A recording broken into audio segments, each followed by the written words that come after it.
Au YouTube, suite de l'installation de la cuisine, il s'est passé pas mal de choses. On a monté les meubles. Vous voyez, c'est en position.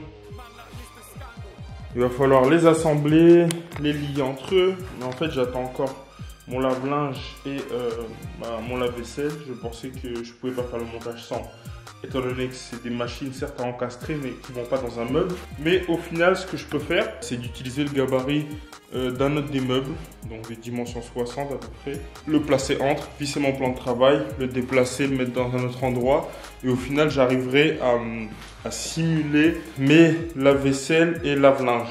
Du coup je vais pouvoir faire le montage. Mais là ce qu'il faut que je finisse, c'est mon installation sanitaire. Tout ce qui est eau, c'est bon. Maintenant il me reste l'évacuation de sortie pour les eaux usagées. Parce que je voulais justement adapter au mieux par rapport à la hauteur de l'évier et compagnie mon évacuation. Ce que j'ai fait aussi, c'est d'installer mon chauffe-eau pour qu'il arrête de prendre de la place dans la pièce. Et j'en ai profité en fait pour changer tous mes joints en caoutchouc que j'avais mis, vous savez, dans les raccords libres, en joints fibrés. En effet, j'ai lu que les joints fibrés sont mieux pour les installations durables, tandis que les joints en caoutchouc, c'est plus pour tout ce qui est raccord flexible. Donc, je me suis dit, si je veux tabler sur la longévité, autant les changer et avoir un truc de plus fiable, parce que le souci, comme je vous avais dit, des joints en caoutchouc, si on serre trop, ça les casse. Si on les serre pas assez, il y a risque de fuite aussi, donc c'est un peu la merde. On peut moins serrer en fait, tandis que les joints fibrés, on peut un peu plus serrer. Mais le souci qui s'est passé, c'est que au niveau de deux de mes raccords joints fibrés, j'ai serré comme un bourrin et ça a cassé le joint aussi. Donc ce que j'avais fait en fait au moment de l'installation du chauffe-eau, c'est laisser tourner la nuit. Le chauffe-eau, déjà le temps qu'il se chauffe. Je sentais qu'il y avait des gouttes qui coulaient à l'endroit, mais c'était vraiment minime, ça se voyait à peine. Je pense parce que le joint fibré gonfle au contact de l'eau. Donc même si le joint était coupé, voilà, ça passait, des petites gouttes pouvaient passer, mais pas autant que pour le joint caoutchouc, où là vraiment ça perlait. J'ai laissé deux petites bassines sous mon entrée d'eau froide et ma sortie d'eau chaude. Donc dans mon installation, en fait là où j'ai mis des robinets, je vais vous montrer ça tout de suite. Donc juste ici là, je sais pas si vous vous souvenez, j'avais cette partie là et l'autre sur lesquelles je branche mon chauffe-eau. J'ai laissé des petits bacs de peinture en dessous. En revenant le matin, j'ai vu que ils étaient remplis. Donc il y a vraiment une fuite, il faut que je la répare. Après avoir démonté mes raccords libres, parce que je voyais que ça fuit au niveau du raccord libre, je me suis rendu compte que le joint en fait il était sectionné en deux. Pareil que pour le joint caoutchouc. Donc là ce que je vais faire, c'est que je vais en remettre un. Mais je ne vais pas serrer comme un porc cette fois. Je vais serrer raisonnablement. Plus que pour le joint caoutchouc, mais pas autant que j'ai serré hier. Hier, j'ai vraiment serré comme un bourrin. Donc je vais vous montrer, ça donne quoi le joint sectionné. Ça me donne un petit bout comme ça. Vous voyez, ça c'est un bout du joint. Et l'autre bout, il est là. C'est clairement pas censé être comme ça. C'est normal que ça fuit. Et je pense qu'il y a la même chose dans l'eau froide. Sachant que l'eau froide, j'ai peut-être serré un peu moins. Du coup, la bassine était moins remplie en arrivant aujourd'hui par rapport à hier. Donc, ce que je vais faire, c'est changer mes joints fibrés. Ceci résiste jusqu'à 180 degrés, il me semble, c'est les rosés. J'en ai pris, coûte 5 €. Donc, c'est assez onéreux, je trouve, pour 8 joints. Mais de ce que j'ai compris, c'est le plus sûr dans une installation, en fait. C'est ce qui tient le mieux dans le temps. Donc, on va installer ça tout de suite. Vérifier de nouveau que ça coule pas. Et passer à la partie évacuation. Pour pouvoir commencer à monter la cuisine. Donc c'est ceci que j'ai acheté, des Cyrus. Il y a aussi Watts qui fait. Watts. Là, il y en a 10. 10 juin 15 21. Vous voyez, température en dessous de 180. CSC, c'est ça qu'il faut. Donc ils sont rosés comme ça et ils sont plus épais que les joints fibrés de base, les moins chers là qu'on peut trouver au Leroy Merlin. Ceux-là, on les trouve pas au Leroy Merlin. Donc j'ai acheté ça dans un magasin spécialisé en plomberie, Cire.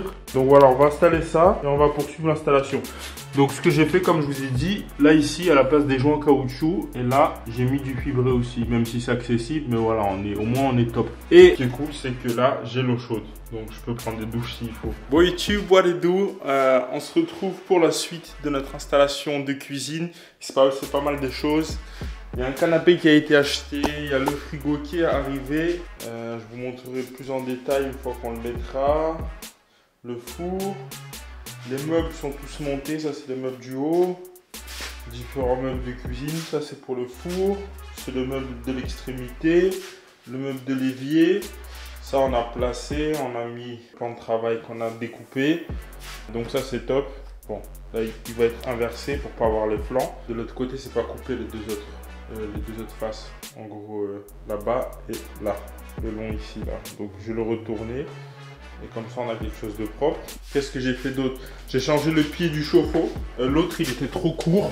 Déjà de 1. Du coup, pour accéder aux différents éléments, c'était la merde. Mais en plus, en fait, le problème, c'est que mon ancienne structure, telle que je l'avais faite, elle faisait pression sur le chauffe-eau une fois qu'il était rempli. Et ça a déformé la structure du chauffe-eau. Donc, en 2 ou 3 points, il y a des espèces de... Bah, la structure est rentrée, en fait, dans le chauffe-eau. Pour éviter ça, j'ai décidé d'acheter un pied qui permet de prendre la structure en tenaille, en quelque sorte, mais tout autour de la structure, pas juste en 3 points, et notamment 3 points métalliques qui sont assez fins. Donc ici, c'est une structure que j'ai acheté chez Leroy Merlin, 35 €. Et voilà, le truc, c'est assez solide. Il est beaucoup plus haut aussi. Pour l'évacuation, j'avais un souci, c'est qu'avant, c'était trop bas. Du coup, ça évacuait pas, l'eau, elle stagnait dans le tube. Là, ça arrive quand même à évacuer. J'ai acheté des flexibles beaucoup plus longs, ce que j'ai décidé de faire, plutôt que d'être sur une solution d'écrou libre. J'ai acheté de nouveaux robinets que j'ai serrés de ouf à la filasse. Après, j'ai mis un raccord, donc un raccord 15-21 vers 20-27, et sur lequel j'ai branché mon flexible en 20-27. Ici, j'ai mis une vanne. En plus, éventuellement, si je veux intervenir sur le tuyau, je peux tout fermer. Ici et là. Donc ça va faciliter les opérations par la suite s'il y a besoin de maintenance. En effet, j'avais un problème de fuite récurrent. En fait, à force de serrer, mal serrer les différents éléments et surtout, étant donné que la partie arrière était sur un écrou libre, on avait un joint en fibre. Trop le serrer, ça cassait ce joint en fibre qui faisait que ça créait des fuites. Et en serrant la partie avant, en fait, ça entraînait la rotation de tout le flexible qui était déjà assez court comme ça. Donc, ce que j'ai décidé de faire, comme dit, c'est d'allonger ce flexible afin de pouvoir le brancher plus convenablement, pas qu'il soit sous tension et éviter les différentes fuites. Et là, ça ne fuit pas. J'ai laissé un espèce de pot, en fait, pour peinture. Ou c'est pas un pot, c'est une palette, on va dire, pour peindre. J'ai laissé en dessous toute la nuit, il n'y a rien qui a fui, donc c'est cool, je suis content. Je vais pouvoir passer à autre chose parce que ça m'a quand même pris 2 jours et 1 nuit pour installer ce putain de chauffe-eau. Donc là, ça c'est fait et je suis vraiment content. Ce que j'ai fait d'autre, c'est mon évacuation, vous voyez, en PVC. Tout simple, hein, comme j'ai fait pour la salle de bain, il faut coller du PVC, mais je vous explique un peu. Ici, on a une sortie en 50 flexible. On a l'avantage en fait de pouvoir déplacer le tube comme on veut, ça c'est cool. Ce que j'ai mis, c'est un raccord diamètre 50 vers diamètre 40. Ensuite, j'ai mis un T en diamètre 40 pour l'évier. Là, c'est un tube droit, diamètre 40. Et j'ai mis mon raccord exprès pour la machine à laver là-bas. Pour ce qui est du lave-vaisselle, je vais me connecter directement au siphon du lavabo. Et là, je vais mettre un flexible entre les deux. Une fois que le plan de travail sera installé pour pouvoir les lier entre eux. Sachant que ça, on peut le tourner un peu, voilà, on peut l'orienter de telle sorte à pouvoir être en accord avec ce qu'on a là-bas. Dans l'idée, il y aura un flexible qui va venir, flexible que j'ai là, hein, qui permet un peu certaines déformations, donc c'est cool. Donc là, la prochaine étape, ça va être quoi? C'est d'installer tout ce flanc, tout ce pan de mur là qui reste avec l'évier et compagnie, couper le plan de travail, etc. Mais avant, ce que je vais faire, c'est que je vais revoir les prises, installer les différents éléments de prise pour pas avoir à le faire plus tard. Je vous explique un peu mes prises. Ça, c'est un disjoncteur.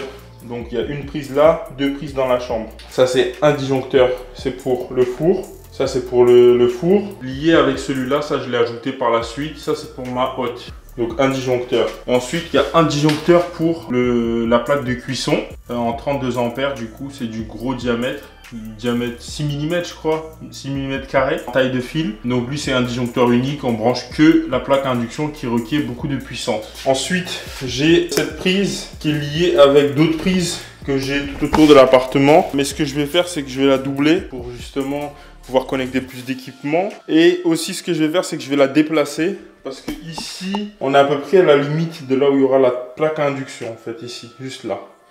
Et on la veut pas vraiment au-dessus. Donc, ce que je vais faire, c'est que je vais faire un trou là. Je vais essayer de faire passer un câble tout le long. Et vu qu'il y aura une crédence, ben, ça va pas poser problème qu'il y ait un trou ici. C'est pas grave. La crédence qui sera en alu, que j'ai déjà reçu, bien sûr. qui est juste là d'ailleurs. Je vais vous montrer. Donc ce que je vais faire, je vais déplacer cette prise, comme je vous ai dit, mais aussi la doubler. Comme ça, je peux brancher plus d'équipements. Je vais doubler la prise, comme je vous ai dit ici, qui va servir à brancher le lave-vaisselle et le lave-linge. Ça, on peut en brancher les deux en même temps. Donc je vais la doubler là, au lieu de mettre une multiprise ou je sais pas quoi. Et on sera bon, hein, tout simplement. Donc je m'occupe tout de suite de ça, créer un deuxième trou dans lequel je vais mettre mon boîtier.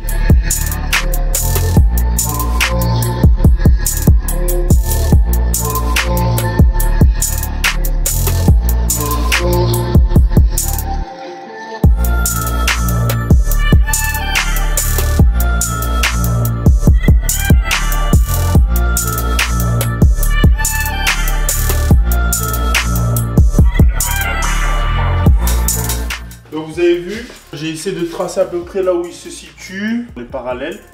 J'ai tracé là et là. Et maintenant, ce que je vais faire, tout simplement, c'est découper ici au couteau, un couteau pour placo, et mettre mon boîtier tout simplement.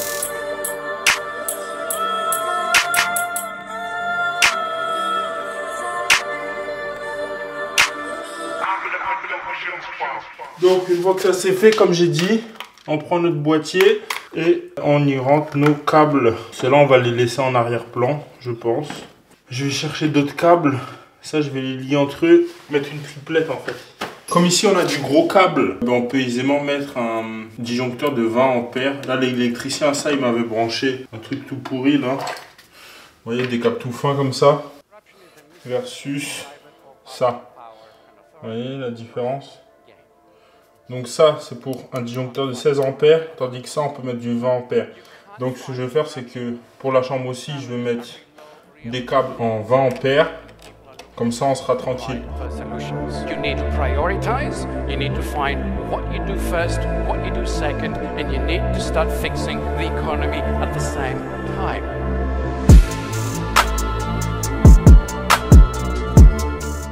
Donc là, j'ai fait 3 câbles un peu plus courts pour notre boîtier ici, là. C'est rien qui soit trop long. Et les 3 plus longs, je les ai envoyés derrière. Donc ça devrait donner quelque chose comme ça. On va voir si ça rentre.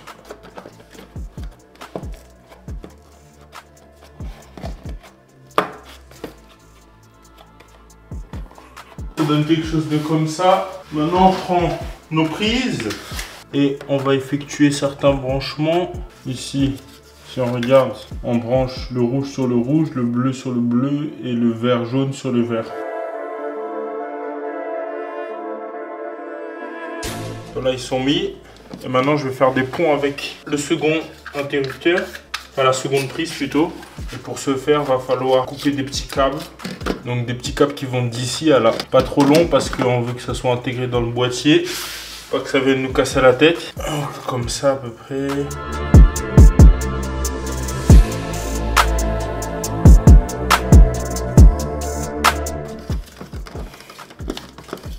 Hop là. Il va falloir bien écraser les câbles derrière là et on dévisse les vis pour les accrocher. On peut entièrement les enlever peut-être.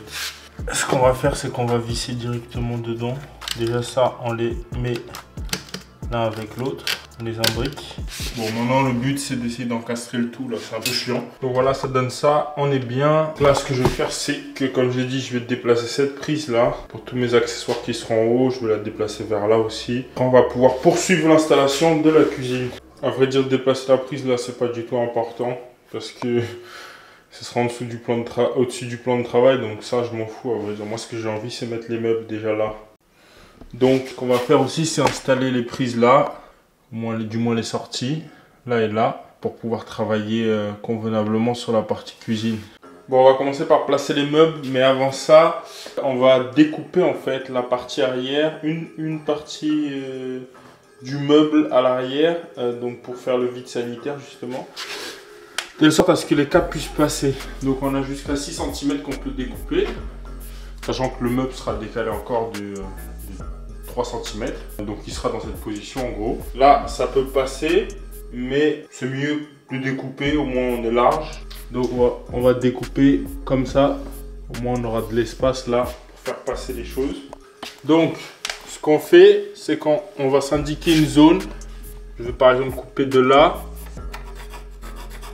Bon, désolé pour vous mais ça se voit pas. De là je vais couper toute cette partie là. Vous voyez. Après il faut laisser 3 cm en fait. Environ entre le bas de ma zone la plus basse et le haut de ma zone la plus haute. Donc là je m'indique ici le trait de cette zone, celle-ci, et je rajoute 3 cm à peu près. Ok, je fais pareil sur tous les meubles. Bon, ensuite à l'équerre je me trace quelque chose de propre comme ça, que ça fasse moins de 6 cm de large, et c'est parti. Bon, pour couper on va prendre la scie sauteuse hein, tout simplement.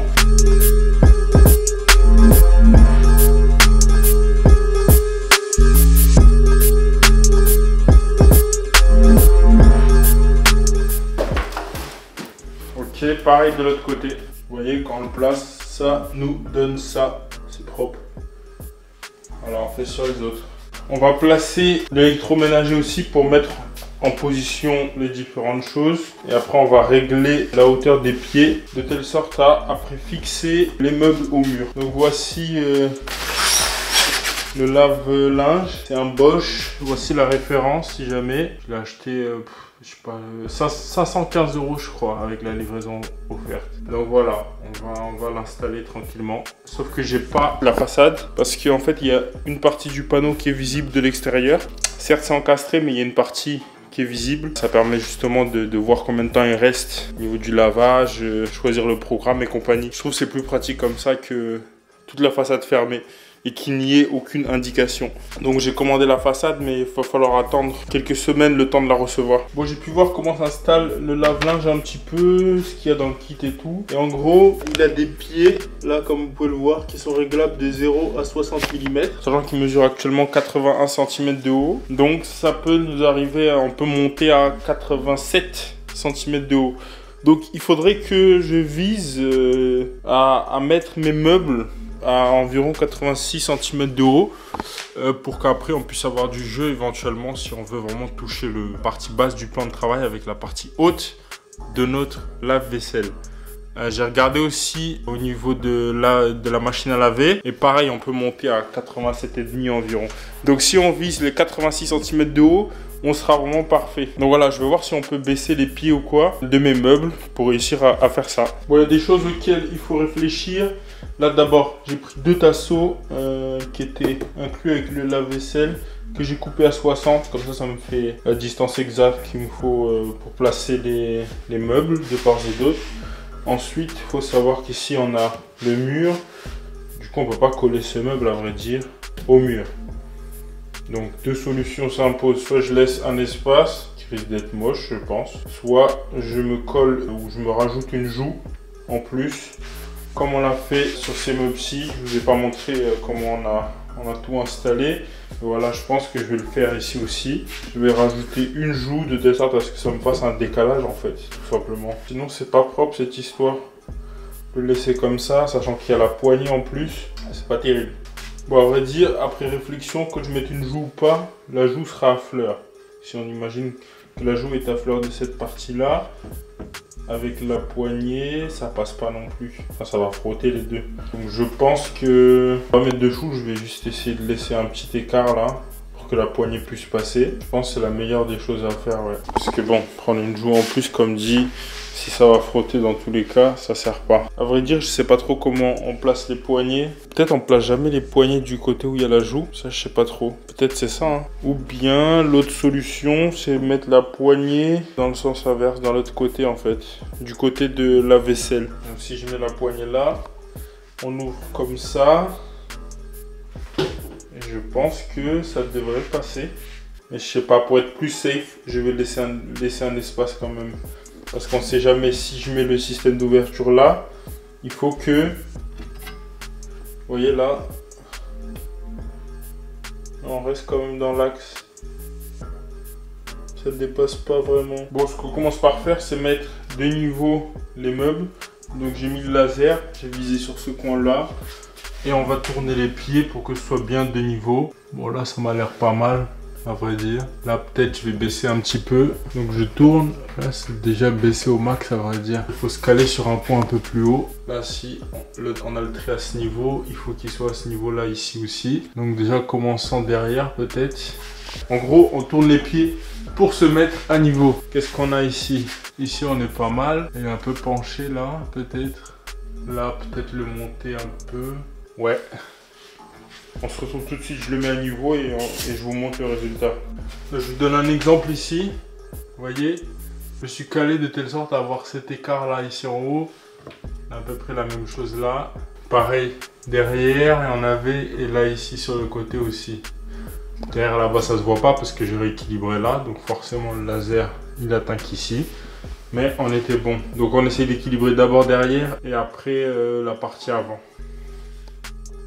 Voilà. Et on s'assure de, une fois qu'on a mis au niveau, de légèrement sans forcer, essayer de tourner les pieds pour s'assurer que les 4 pieds touchent le sol, parce que sinon c'est con si on est juste sur 3 pieds. Donc là on va ajuster les autres meubles de la même manière. Alors vous voyez, les meubles ils sont tous ajustés, hop, hop, et hop. Donc là on est bon. Bon, maintenant pour les fixer par rapport au mur, on va couper des bouts de tasseau. Donc là il fait 2,7 cm d'épaisseur. Comme ça on va les caler au niveau de là tout simplement. On va le faire pour partout là. Donc il nous en faut 1, 2, 3, 4, 5, 6. 6 morceaux. La largeur peu importe, hein. On va le prendre dans ce sens. Voilà, on a 6 morceaux. Donc là on va faire des trous pour que notre vis puisse passer dedans. Et on va les installer. Donc une fois que ça c'est fait, on va placer nos meubles. Pour ce faire, voilà, vous voyez, j'ai laissé un petit écart. Je vais décaler les différents éléments. Ok. Comme j'ai dit, je vais laisser un petit écart. Je le colle au mur. Pour pouvoir mettre le trou. Donc on va laisser cet écart là ici, tout le long du flanc. Maintenant ce qu'on va faire, c'est qu'on va coller la machine à laver, ou non, le lave-vaisselle plutôt, à ce meuble-ci, avec les tasseaux bien sûr, qui vont nous donner l'écart. Et comme ça après on va mettre cet élément, l'élément du four, pareil collé à celui-ci. Et on peut tracer directement au crayon les marques pour faire le trou dans le mur. Pour le lave-vaisselle n'étant pas du tout pratique, je mets un tasseau là pour surélever, pas être au niveau de la plainte. Et on va coller les meubles l'un à l'autre. Voilà. Là on est bien. On a 60 cm. Et au moins on est carré. On va se placer comme ça. Donc je fais les marques pour celui-ci. Celui-là il bouge pas. Et je vais mettre de même l'autre. Ou sinon je trouve d'autres tasseaux à couper. Les faire à 60, comme ça j'ai l'écart directement. Donc vous voyez, j'ai juste reporté là. Le tasseau qui était là, je l'ai mis là avec les deux tasseaux. Enfin, la planche avec les deux tasseaux. J'ai fait mes petites marques. Maintenant, on va percer et visser. Bon, j'arrive pas à étendre mes chevilles. Peut-être parce que j'ai 2 couches de placo. C'est possible que ce soit à cause de ça. Du coup, je galère. Peut-être je vais acheter des chevilles tombantes. Là, ça passe derrière le mur, ça tombe. Et une fois que tu tires, ça c'est bloqué. Peut-être faut acheter des chevilles comme ça plutôt. Parce qu'avec celle-ci là c'est la merde, j'arrive pas du tout à les serrer. Et pour les meubles du haut ça va être la merde en fait, si je peux pas mettre démoli. Donc je vais voir pour les vis, pour les chevilles tombantes là, et on reprendra le tout, hein, pas le choix.